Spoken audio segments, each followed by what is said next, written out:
Hola y bienvenidos de nuevo al canal. Hoy, siguiendo nuestro recorrido por Normandía, visitaremos algunos de los pueblos de la zona sur de esta increíble región.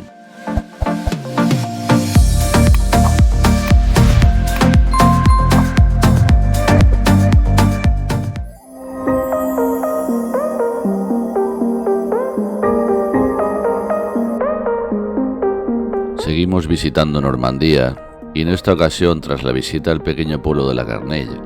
disfrutaremos de varios pueblos de la zona sur de la región, llegando en primer lugar a Domfront. La historia de Domfront comienza en el siglo XI, cuando fue fundada por los señores de Belém, que construyeron el castillo sobre el año 1010, alrededor del cual se organiza la ciudad, que conserva un precioso casco medieval que se salvó de los bombardeos aliados durante la Segunda Guerra Mundial. Accediendo desde el oeste, por la parte más alejada del castillo, llegamos a la Plaza de la Libertad, donde encontramos el antiguo Palacio de Justicia, un majestuoso edificio de arquitectura clásica que contrasta con el estilo medieval de la ciudad. Al lado de esta pequeña y coqueta plaza, encontramos la iglesia de Saint-Julien, una peculiar iglesia construida entre 1924 y 1933, en estilo neobizantino y decoración Art Deco, y con entrada desde la Plaza de la Libertad, una pequeña plaza con las típicas casas con entramado de madera.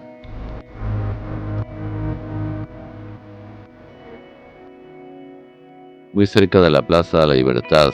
se encuentra la Plaza del Panorama, un mirador con bonitas vistas sobre Domfront y alrededores.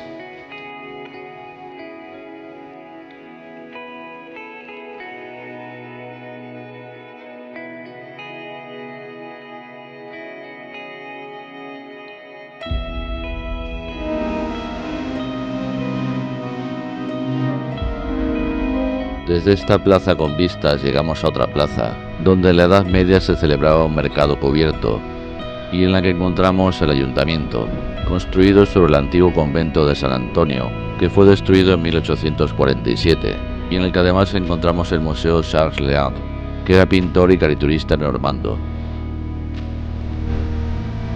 En esta plaza además encontramos la oficina de turismo, y muy cerca accedemos ya al castillo de Domfront,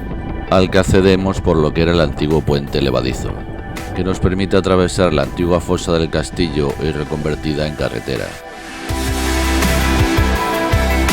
Ubicado a 70 metros de altura sobre el río Baguén, permitiendo controlar varias rutas de transporte importantes, tiene su origen en una primera construcción de madera, levantada entre los años 1010 y 1020, aunque las ruinas de piedra visibles son posteriores.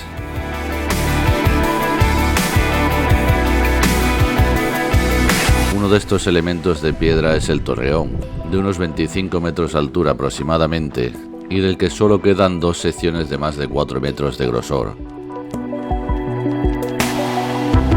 Merece la pena recorrer el recinto entero del castillo, de 1,5 hectáreas aproximadamente de superficie, y en el que antiguamente se situaban todas las dependencias, de las que ya prácticamente no quedan restos. En el patio encontramos la capilla de Saint-Symphorien, construida en el siglo XI en estilo románico, y que era una dependencia de la abadía de Lonley hasta la Revolución Francesa. Salimos del castillo y continuamos por la calle Saint-Julien, y aunque la mayoría de las casas están construidas en arenisca y granito, estas se alternan con casas con entramado de madera, como puede verse en la bonita plaza de Saint-Julien. Paralelo a la calle Saint-Julien está la calle Doctor Barrabé, donde nos encontramos el patio de Marie Rosser, que comunica ambas calles, un patio particular de la Edad Media, que debe su nombre a una antigua familia de nobles de Domfront, con bonitas construcciones del siglo XVI y XVII, y en la que se ubican dos hoteles del siglo XVII.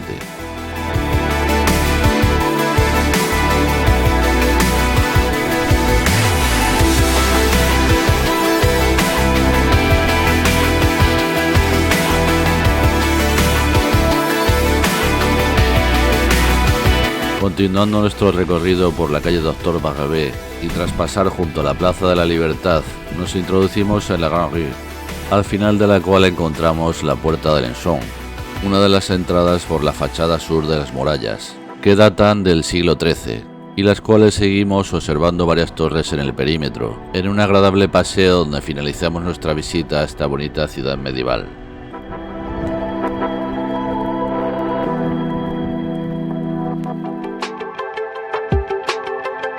Abandonamos Domfront, cuya visita recomendamos, y llegamos a Bagnoles de l'Or,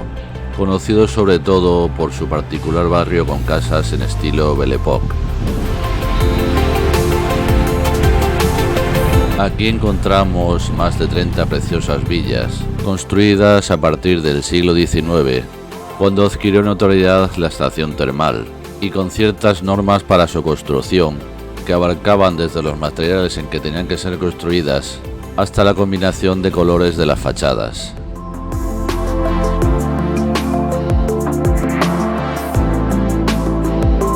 En un extremo de este precioso barrio encontramos la iglesia del Sagrado Corazón,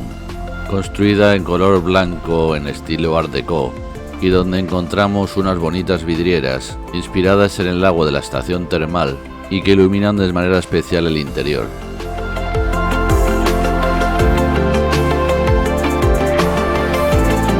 Tras bajar por unas escaleras llegamos a la Plaza de la República y desde esta llegamos a la calle de los Casinos, una bonita calle repleta de restaurantes y tiendas.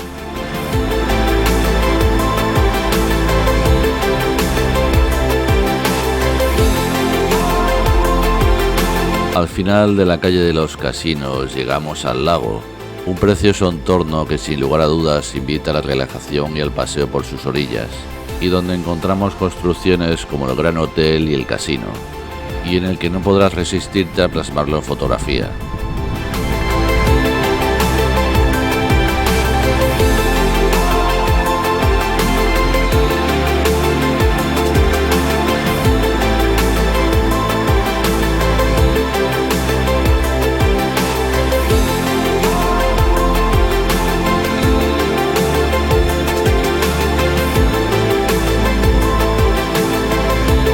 Finalizado nuestro paseo por el lago, atravesamos la carretera junto al casino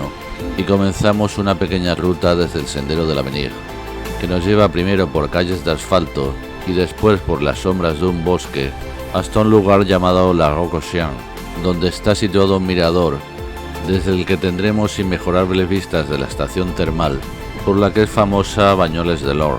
y que ha sido frecuentada desde finales del siglo XVII. Y con esta inmejorable panorámica abandonamos Bagnoles de l'Or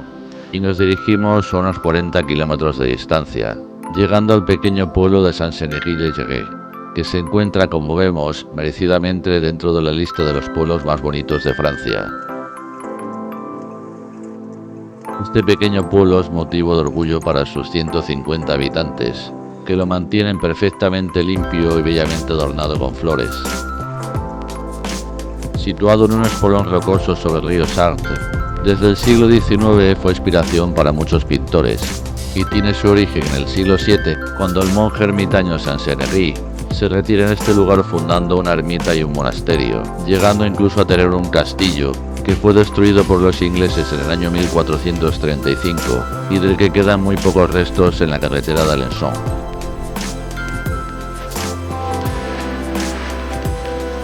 Como comentábamos, está situado junto al río Sarthe, que nos lleva hasta el barrio de Le Pont, llamado así por el puente que atraviesa el río y en el que tendrás la vista más famosa de Saint-Céneri-le-Giré, con una magnífica perspectiva de la iglesia encaramada en el promontorio,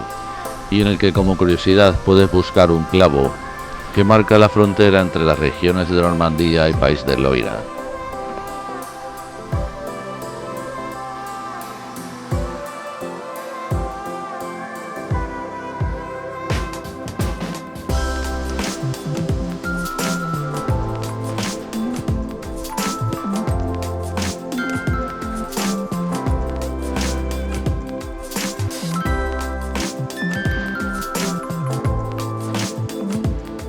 Desde el río subimos nuevamente al pueblo y entre las preciosas casas nos encontramos el albergue de las hermanas Moissy,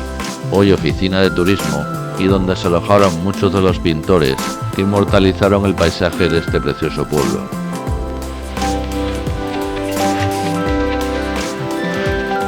Desde el albergue de las hermanas Muisí tomamos la calle de la iglesia, que como su nombre indica nos lleva hasta la iglesia, construida en estilo románico en el año 1089 y declarada como monumento histórico.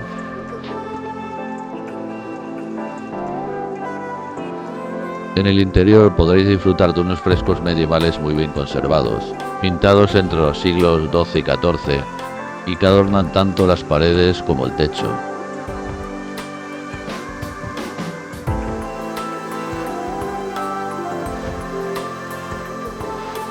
A la salida de la iglesia, recorriéndola por su lado izquierdo, tendréis un bonito panorama sobre el río Sart.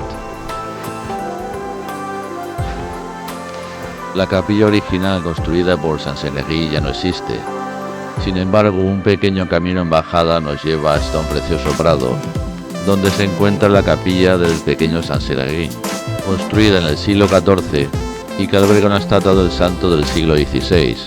en la cual, según la tradición, las mujeres jóvenes deben clavar una aguja en su base para encontrar al marido. Y en este bucólico lugar finalizamos nuestra visita a Saint-Senery-le-Grès, situado en la lista de los pueblos más bonitos de Francia, un título bien merecido sin lugar a dudas.